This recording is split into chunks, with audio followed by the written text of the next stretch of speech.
Type Creatine into YouTube and you'll get the same 5 videos on repeat, just with different guys and better lighting.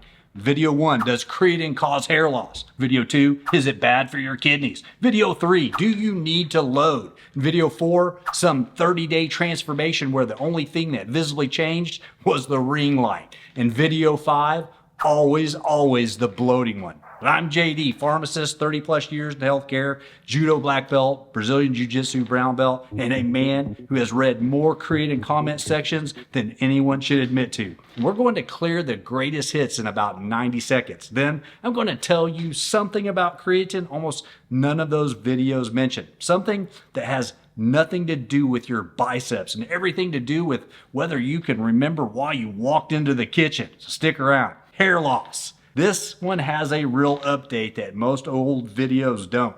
And the myth started with a single 2009 study that found creatine raised a hormone called DHT, the one linked to hair loss, in 20 rugby players. And the study never once looked at anyone's actual hair. It measured a hormone and let the internet run with it for 16 years. And in 2025, researchers finally ran the real experiment. 45 guys, 12 weeks, creatine versus placebo, measuring both DHT and actual hair follicle health.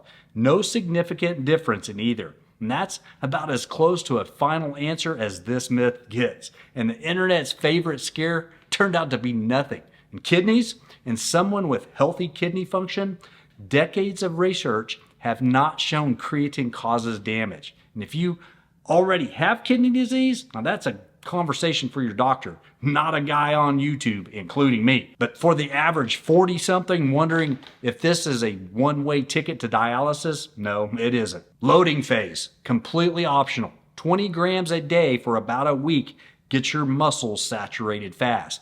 5 grams a day gets you to the exact same place in 3 to 4 weeks. Same destination, different route. And one of them just comes with more bathroom trips. Yep, you got it. And the bloating, oh, and the shits, you got it. That's water moving into your muscle cells, not your stomach inflating like you swallowed a pool float. It's intracellular. It's normal. For most people, it levels out. When you're not puffy, you're hydrated at the cellular level, which is usually a good thing to be. Timing. There's no dramatic anabolic window. A few studies show a small edge to taking it right after training.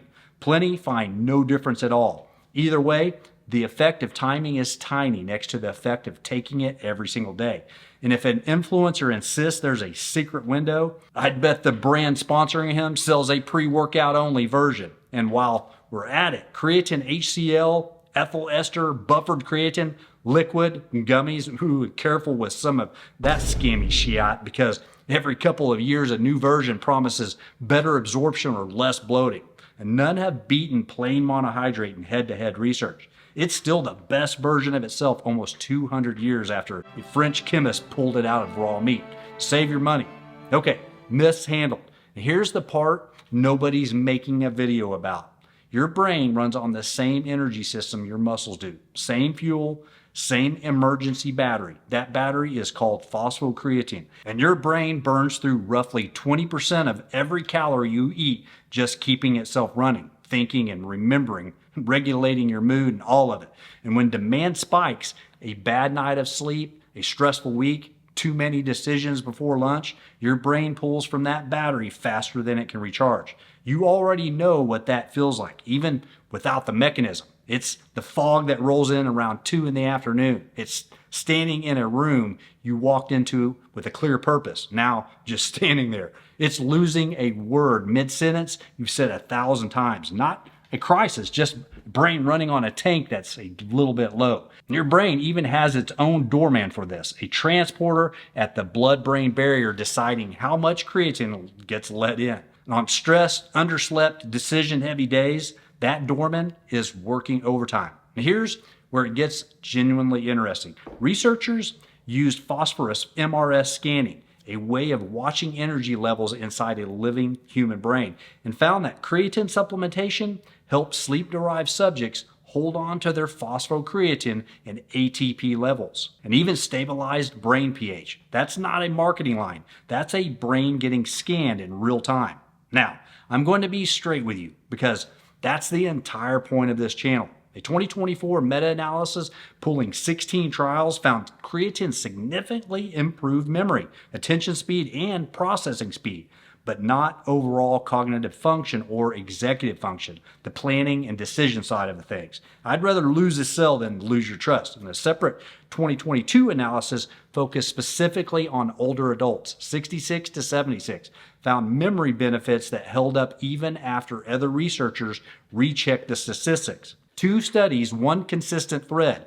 Creatine's clearest, most reliable win is memory. Smarter across the board isn't what the evidence supports, and I'd rather undersell this than oversell it. And if you're a vegetarian or vegan, and first you should probably stop that nonsense in my opinion, but either way, pay extra attention here. Dietary creatine comes almost entirely from meat and fish. And if you eat little to none, your brain's internal creatine factory has been running this entire operation by itself, alone, your whole life.